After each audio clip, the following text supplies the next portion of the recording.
La dit RDC Osborne Ocheng non kabedo. La dit RDC Osborne Ocheng non kabedo mera. Won kompa pati amoro non kabedo. Won kompa pati wa yamoro non kabedo la dita. Okecha non kabedo. Loktie wan machalo kaka choli, wan machalo lwak me kumal me Uganda, wan machalo lutela representatives padano wa lega na bodwo wano miruneno priority pilwak wa pia duol wa constituencies wa mapadi waneno priority ento pe waneno individual gains, selfish gains eno ni petela. Primary elections pia ketimo, and in the primaries pa NRM an machala rwech madit pa party ono alego ni la kit jeme matiga time chalo pogo kodi nyim man inoni candidates mo kene dong lutela mo kene dong geti yo nyim mo dong 40 tons of anyogito, 20 tons of kodi nyim, 20 tons of kodi soya dong gen tika poko nero la pin i constituencies mamegi utika poko kurinyim, utika poko anyogi, utika poko soya eno ni kibora eno dong bribe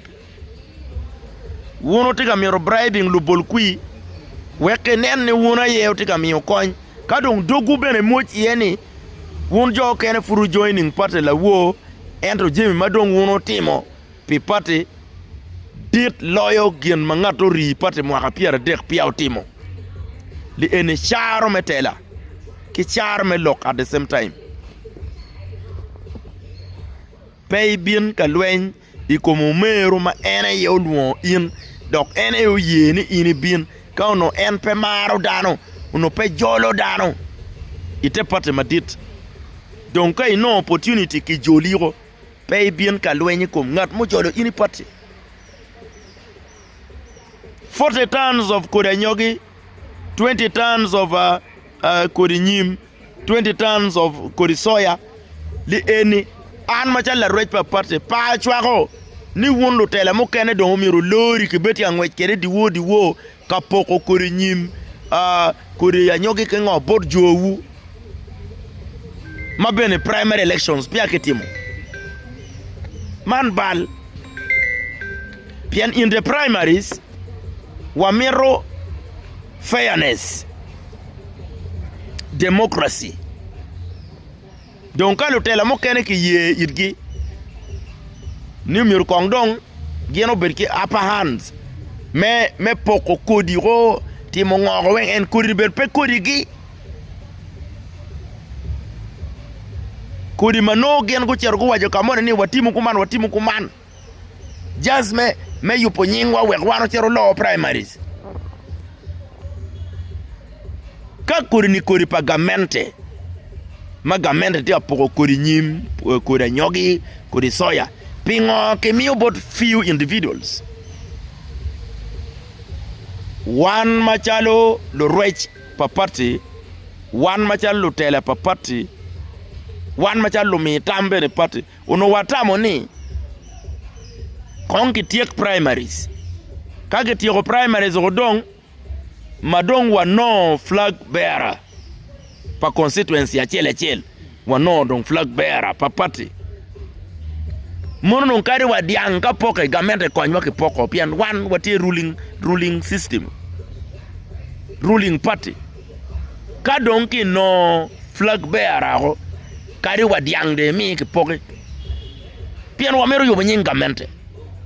entro kombe de primaries pia utime certain groups of people don't get advantage. Men no kodi ki bot gamente chero ka pokone. Wundo tika bribing do bolkui. And to make it worse, kodi eni kitika pokone ikarme kuige ken. Achulu birika koko kan almost all their lives. Achulu birika koko.